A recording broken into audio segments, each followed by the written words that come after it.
In the summer of 12th century England, in the tiny village of Woolpit, farmers were reaping golden fields under a brutal sun. The air buzzed with insects and the rhythmic scrape of sickles. Then a scream. It wasn't fear, not exactly, it was shock. Because two children had just stumbled out of a deep pit near the edge of the field. And they weren't like any children anyone had ever seen before. They were small, thin, barefoot.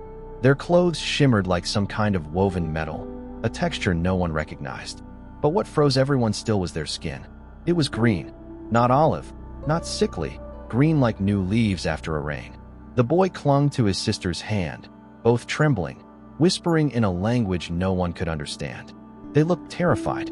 It was as if they had crawled straight out of the earth itself. The field workers surrounded them, whispering and crossing themselves. Are they sick? Are they elves? Or demons? The bailiff was sent for. Soon, the whole village crowded around, trying to coax the children out from behind a hedge where they had curled up like frightened animals. They were given bread. They wouldn't eat it. They wouldn't touch it. They cried instead. But when someone brought raw beans still in their pods, the girls snatched them up eagerly. The beans were the only thing they'd eat. Word spread fast, from the tavern, to the church, to the Lord's Hall.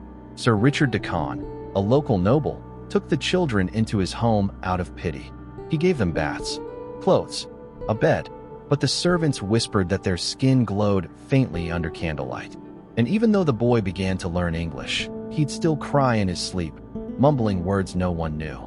He said he missed St. Martin's Land, a place none of them had ever heard of. Weeks passed. The boy grew weaker, the girl stronger.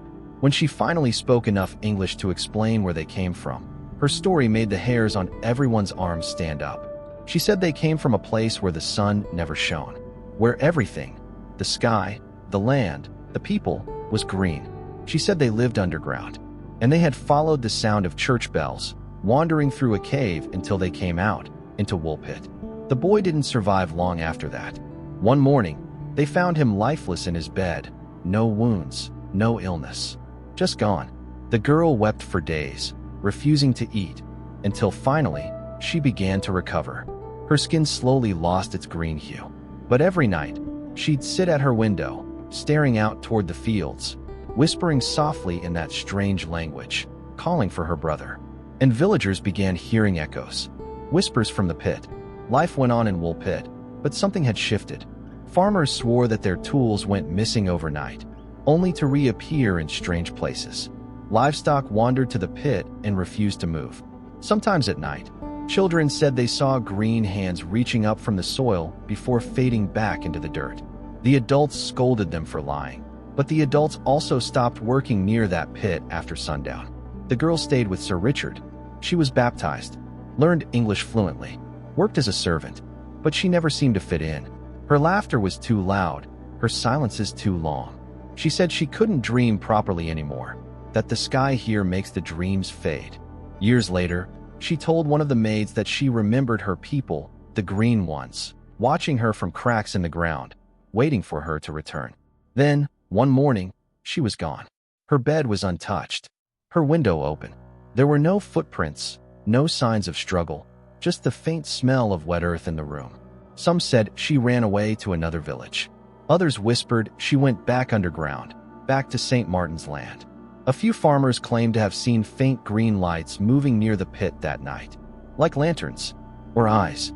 Years later, a monk recorded the tale, insisting it was true. He said the children might have come from a hidden valley, separated by underground tunnels. But others said no, that the green color wasn't from lack of sunlight. It was because they weren't human at all. The bell, they believed, had been a lure, a sound from our world that reached theirs, a frequency between worlds. And when the children followed it, they crossed through something they weren't supposed to. The pit still exists. Locals say nothing grows around it. Even now, animals avoid it. If you stand close enough and stay very still, you can sometimes hear faint sounds from below, like children laughing. And on foggy nights, when the moonlight hits just right, people claim to see two small figures walking hand in hand along the edge of the field, one of them glowing faintly green.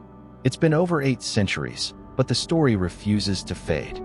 Every generation in Woolpit tells it again, sometimes as a warning, sometimes as a bedtime tale, and they all end it the same way.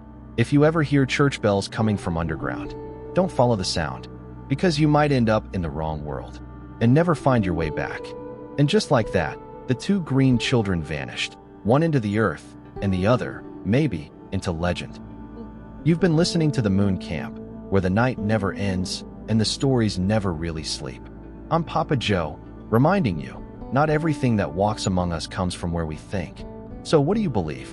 Were the green children lost wanderers from another world? Or something that was never meant to be found?